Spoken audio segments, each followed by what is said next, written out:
Hello everyone, welcome to Learn Overflow. In this video, we'll discuss today's LeetCode problem that is a vertical order traversal in a binary tree. So this is a hard level problem and we'll understand what this question is asking us to do and how we can try to solve a question like this.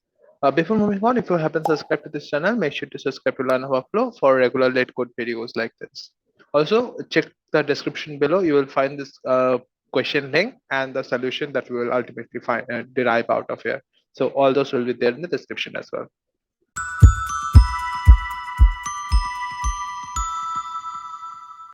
So let's understand the question. The question says we are given a root of a binary tree. So it's a binary tree and we are given the root. We need to calculate the vertical order traversal of the tree. So vertical order traversal is just next it mentions that each node is at position say row and column. Then the left and right child, like the left child will be at row plus one and column minus one, and the right child will be at row plus one, column plus one.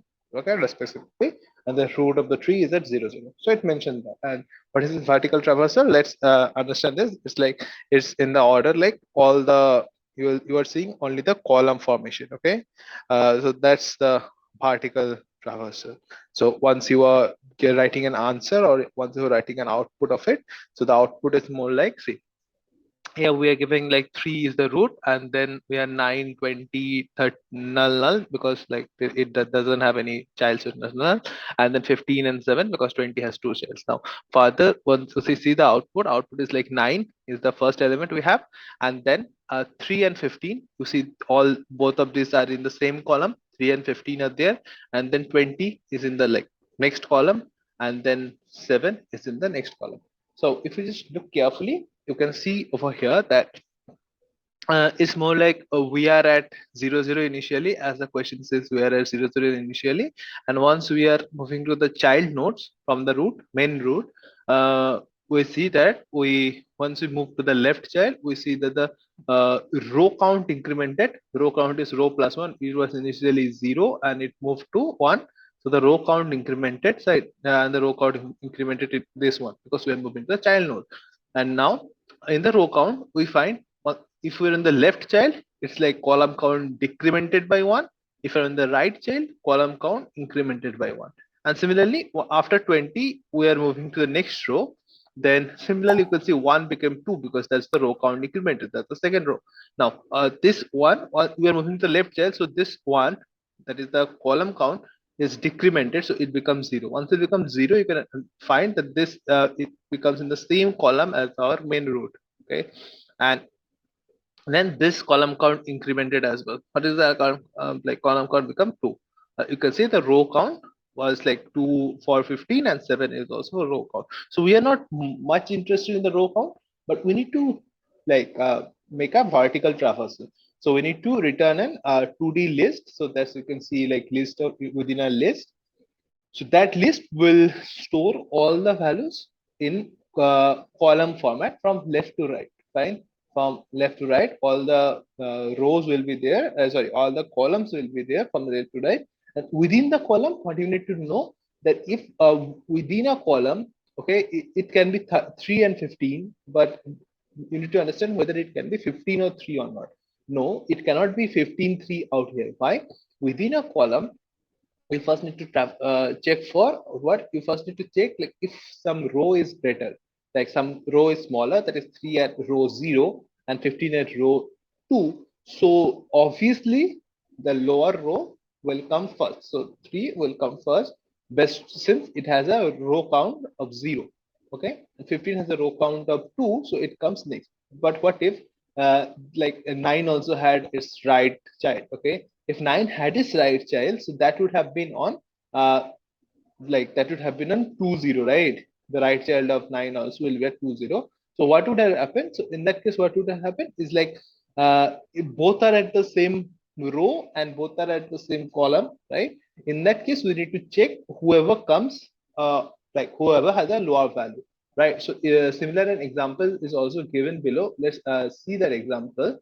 Okay, so if we just scroll down, so there is another example, like the same example given.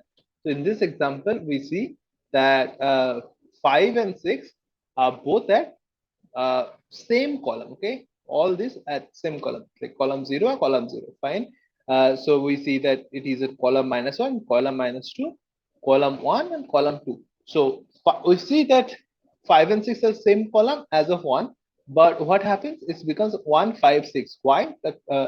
Like the explanation is given here. The explanation is 1, 5, 6 in the same column, and 1 is in the top.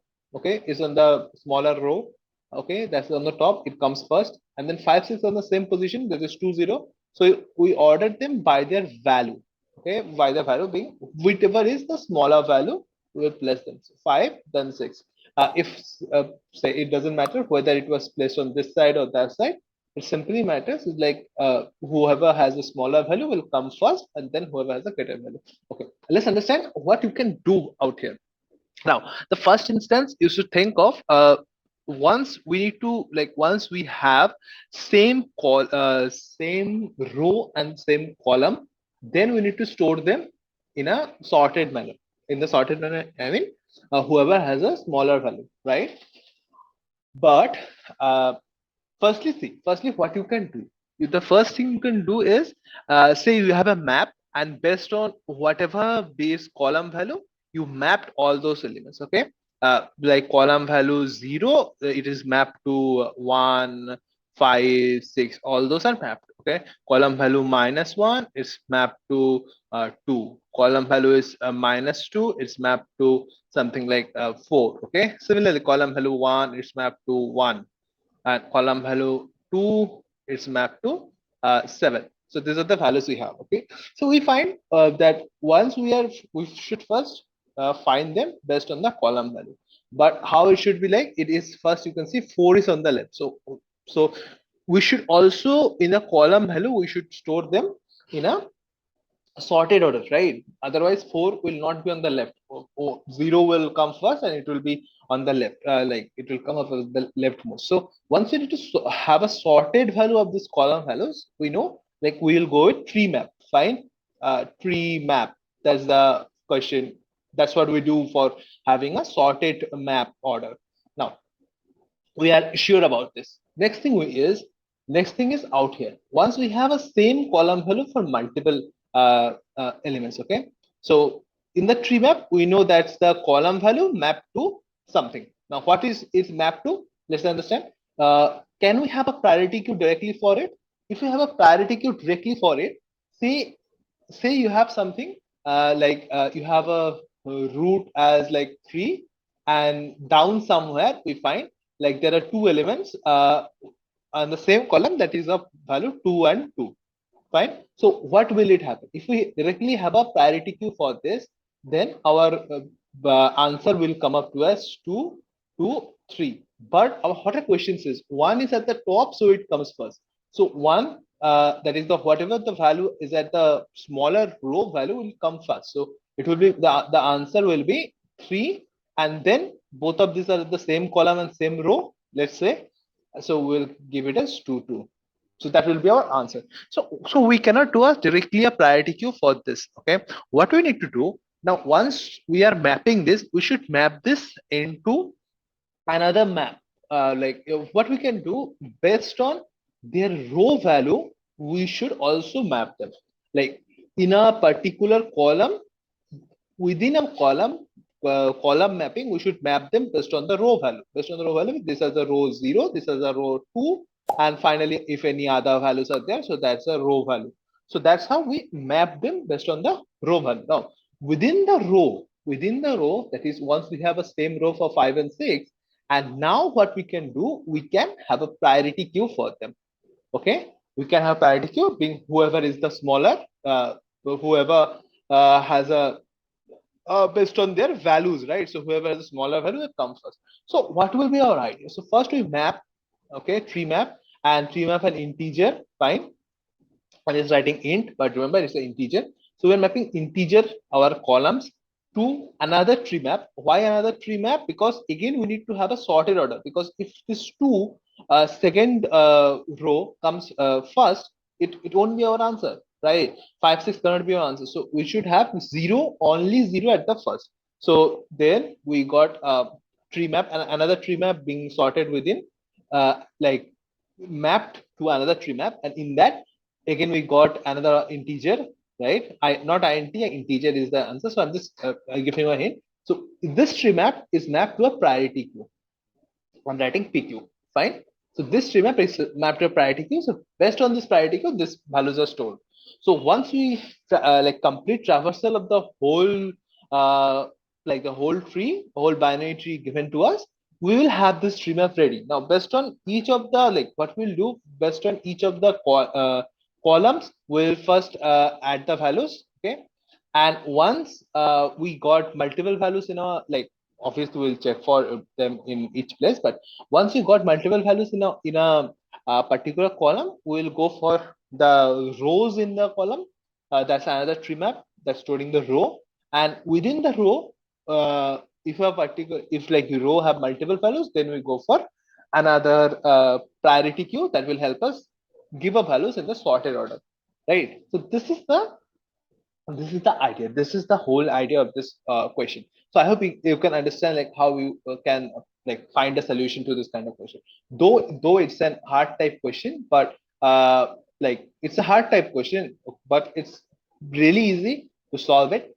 Okay, so I'll just simply write it for you, and immediately you can see the values over here. Fine. So also you see this is a hard type question as I said.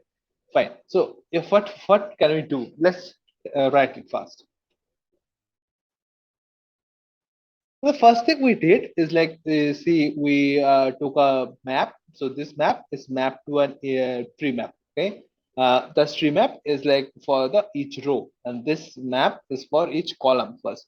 So in each row, we are mapping each row values based on the priority queue. Like within a row, if there are same multiple values, mapped in the priority. Unless then what we can do, we can have a coordinating function, like another function that will help us for just that is helpful for uh, having a value for us, right? So now what see what exactly I did in this code. I wrote this code and let's try to run it. I hope this will run properly. Um, so yes, it's run. So let's understand this code. Let's understand this code in a moment, and then I will submit it again. So what the code does, so first it took this map. So this map I took as a global variable, so that I don't need to pass it to this like the supporting functions we have over here. Fine. So what we did in this, we simply took a map that is a new tree map. Okay, and in that we got our we simply called our DFS with our current root and a row and column being 0 and 0. So X is our row count, Y is our column count. Fine. Now, so we called DFS this, and you find that this map is stored in this manner, right?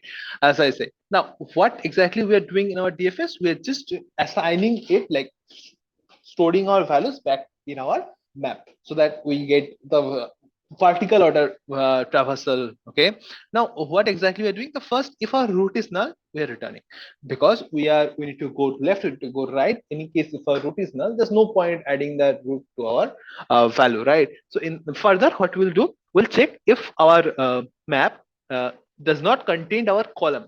That means if our map that we are traversing and we're storing, that is this map over here, right? MP is over this map. Now, if this map does not contain our Y, and then simply we add a new tree map, right? Further, if this new like this column, the like current column value doesn't have the row value, right? If a column value doesn't have a row value, then we add a new priority queue to that, right? Just the initialization is happening, and simply if all these are true, then if all these are true or all these are not true, then we simply do something like map.get y, get our column.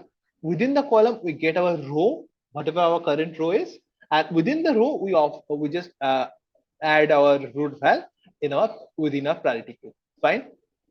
And once we add this value, we simply move to its left and move to its right. That's like two DFS calls. And see, once we move to its left, the simple understanding is our row value increases whether you go for to left or right, because both are the child nodes. So our row value increases. But if we're going to the left, our column value decreases. If we're going to the right, or column value increases. Fine. And this is the DFS call. So that's what is being explained over here. Like if we are going to the left child, it's like a row plus one, column minus one. If you are going to the right child, it's row plus one, column plus one. So that's what you can understand over here. Now, once this whole DFS is done, that means our mapping is done with all the values. So we return to this control returns back to here, and here we get our answer. So this will be the answer list, that a 2D list you can say, and this will return a final list. Okay, final return is there. Now what we do exactly in here is like storing values from our map to our list in the same order. First thing, we took all the like whatever the values we have in our current map, that is this map. These values are based on each column, right? So the first column mapping is like we store it in a for each loop. Fine, we use a for each loop, and in that we use a tree map. Then this tree map is like the same, right? In the internal tree map, we are taking each of the internal tree maps, and in that, first thing is like we added a new array list to our current position. Okay, we are at the end, so that we are just storing whatever the current values are coming up, because it's the column values, whole column values are coming up, so we are pushing them. Now for each of the tree map, inside a tree map, for each of the row exactly, we find the priority queue, we find a priority queue assigned to it, right? For each of the priority queue we have, how like total how many values are there within the priority queue, we simply add them and remove our values from our priority queue. Fine, we simply add them to our answer at the current position, that is the current new array list that we added, and that's the answer of size minus one. So we, at that last position, we keep on adding our priority queue values. Okay, so all those comes in, and after that we simply return our answer. So that's how it works. So if we just look, if I just take this examples, let's see, right? It should work. Let's see. Yes, it works. And this is 0ms. So let's submit it. This won't be a much faster solution, but this will, I think this will solve our problem. Yes, you can see this is a 3 millisecond solution, and this is more or less a 95% faster. Also, previously I tried, like previously, I mean, like literally 2 years back, I tried solving a 1 millisecond solution. That has a different idea, and I will post that in our in the like in the comments. You will, not in the comments, but in the description, you will find those codes as well. You can explore them, but you need to understand the easiest concept you have, because this time limit, the small time limit, doesn't matter. More or less, the complexity will remain same. Okay, you need to traverse. You need to traverse the whole like the binary tree, anyways. Okay, so that complexity will remain same. But what complexity, like all the values are stored in this format. So again, you are traversing. So the complexity more or less that remains same for this cases.